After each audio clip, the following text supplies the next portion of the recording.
안녕하십니까. 천민에서 귀족까지 철판 김선생입니다.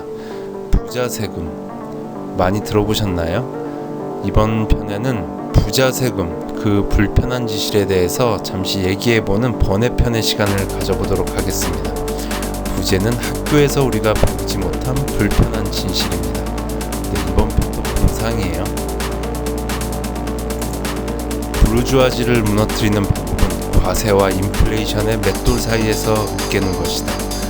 부르주아지라고 하면은 지금으로서는 자본가 집단 혹은 시민 집단, 기업가 등이 될 수가 있겠죠.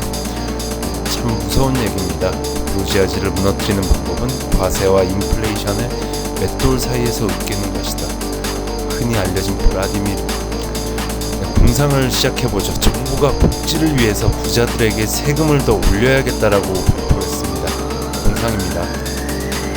근데 부자들에게 세금을 더 많이 걷는다면 서민들의 삶은 정말 좋아지고 자영업자들과 근로자들은 행복해질 수 있는 걸까요?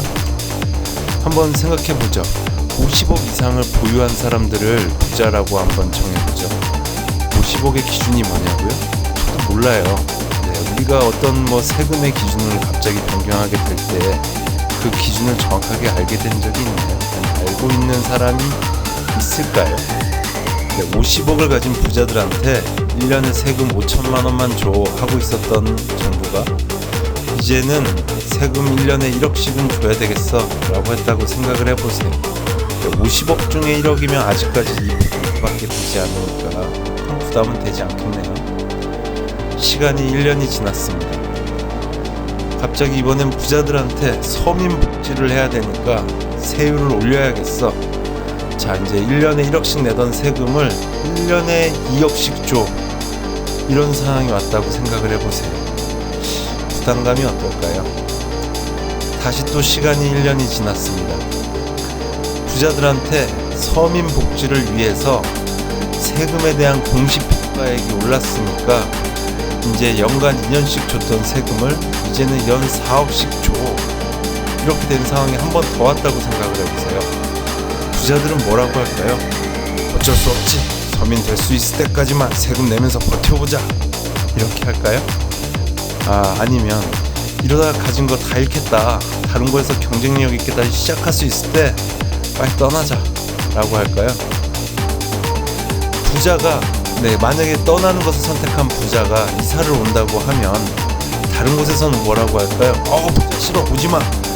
이렇게 하겠습니까? 아니면 어서와, 웰컴 이렇게 외칠까요? 부자들은 떠나게 되면 누구를 데리고 떠날 수 있을까요? 첫 번째로 본인들의 가족을 데리고 떠날 겁니다. 그럼 그냥 무조건 같이 가겠죠. 두 번째, 본인이 운영하고 있는 기업체를 갖고 옮겨야 되겠죠.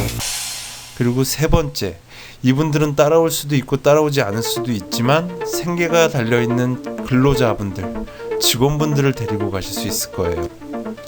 자, 이제 가족과 기업과 본인이 갖고 있는 기업의 근로자들을 데리고 50억 이상을 갖고 있었던 부자 일당이 다 사라졌다라고 한번 생각을 해보죠. 다 떠났어요. 그럼 이제부터 부자 세금은 다 없어졌겠네요.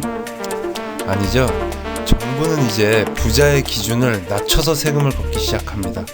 50억짜리 부자가 없으면 그 다음엔 30억짜리, 아까 얘기했잖아요. 우리는 기준을 몰라요. 그게 통계적인 거가 됐든 뭐가 됐든 이제는 30억짜리를 부자라고 부르면 되니까요.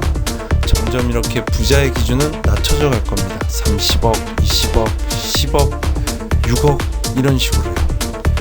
자, 떠나기 싫은 부자나 반강제적으로 부자가 아니었는데 부자라고 불리기 시작하는 신흥 부자들은 어떻게 해야 될까요? 재산을 숨겨야죠. 그래야지 세금을 피할 수 있잖아요. 부자들은 할 수 있어요. 부자들은 그런 방법을 알고 있고 이를 실천에 옮길 능력이 있습니다. 불법적인 것을 말씀드리는 게 아닙니다. 부자들은 무기명이라고 이러한 말이 들어간 합법적인 상품들을 찾게 될 겁니다. 지금도 세상엔 이런 상품들이 없을까요? 한번 검색해 보세요. 무기명 채권, 사모펀드 같은 경우는 블라인드 펀드, 예금으로 분류를 해서 세금을 피하는 다양한 상품들이 있게 되겠죠. 30억, 10억을 갖고 있던 부자들도 이제 모두 떠났어요. 이 부자 일당들이 모두 떠나거나 아니면 세금을 피했어요. 자, 그러면 이제 부자는 9억, 8억, 7억, 6억짜리 또 다시 새롭게 부자라고 불리우는 신흥 부자에게 세금이 내야 될 시간이 다가왔죠. 그런데 6억짜리 부자가 이런 세금을 피하는 법을 정말 알고 있을까요? 부자 증세를 계속하면 결국에 누가 세금을 많이 내게 될지 여러분들 보이시나요? 자, 이번에는 부자 감세를 한번 해보겠습니다. 사람들은 사실 부자들 세금 적게 내고 재벌들 세금 적게 내는 것에 굉장히 화를 내죠. 한번 시작해보죠. 자, 이제 50억 이상 부자들에게 앞으로는 세금 2천만 원만 줘. 니들 여기로 오면 세금 2천만 원이면 돼 라고 했어요. 부자들은 낮은 세금이 굉장히 만족스럽습니다. 세금을 숨길 필요가 없겠어요. 왜? 세무사, 회계사, 변호사들한테 쓰는 돈보다 내야 되는 세금이 훨씬 적으니까요. 여기 괜찮네 하고 이제 그곳을 바라보게 되죠. 네, 근데 그곳에는 사실 1억짜리 저렴한 집 5채밖에 없었던 곳이에요. 그런데 50억 이상을 가진 부자 일당들이 하나, 둘, 셋 그러면서 셀 수 없이 계속해서 이사를 들어오네요. 네, 이제 집 5채만 있던 곳에 많은 집과 그들이 데려온 가족들이 있으니까요. 또 그 다음에 기업들, 그들이 갖고 온 기업, 그리고 그 기업의 근로자들이 함께 이주를 시작하면서 상점들까지, 많은 자영업자들까지도 생겨나게 됐습니다. 경제가 활성화되고 영세자영업자, 근로자들의 소득 수준도 같이 올라가게 돼요. 이게 무슨 일이죠? 부자 일당들은 분명히 나쁜 사람들인 줄 알았는데 이 사람들에게 세금을 적게 주면 세금을 적게 걷게 되니까 오히려 부자들은 더욱 부자가 되고 자영업자와 근로자 중에서도 그 수는 적겠지만 50억을 넘게 가진 진정한 부자로 태어나는 사람도 생겨나게 되었습니다. 네, 참 재미난 얘기죠. 근데 이번에는 부자 증세, 부자 감세에서 부자라는 말을 한번 우리 빼보죠. 그렇게 생각을 해봐요. 그리고 현재가 아닌 우리가 학교에서 배웠던 지금이 아니라 조선시대를 한번 여러분 생각해보죠. 조선시대에는 세금을 많이 걷는 원금이 있었습니다. 조선시대에는 세금을 적게 걷는 원님이 있었습니다. 네, 어떤 것이 서민에게 더 유리할까요? 느낌이 오시나요? 세금이란 돈을 벌어서 내는 사람이 만족해야 옳은 걸까요? 아니면 세금을 받는 정부를 대표하는 사람이 만족해야 옳을까요? 그것도 아니면 세금의 혜택을 받는 사람이 만족해야 옳은 걸까요? 여러분들은 지금 정답을 스스로 생각하고 계신가요? 부자가 낸 세금은 정말로 서민들에게 모두 쓰이는 건 맞습니까? 여러분들은 아시나요? 용어를 혼란시켜라. 혁명을 위해서는 용어를 혼란시켜라.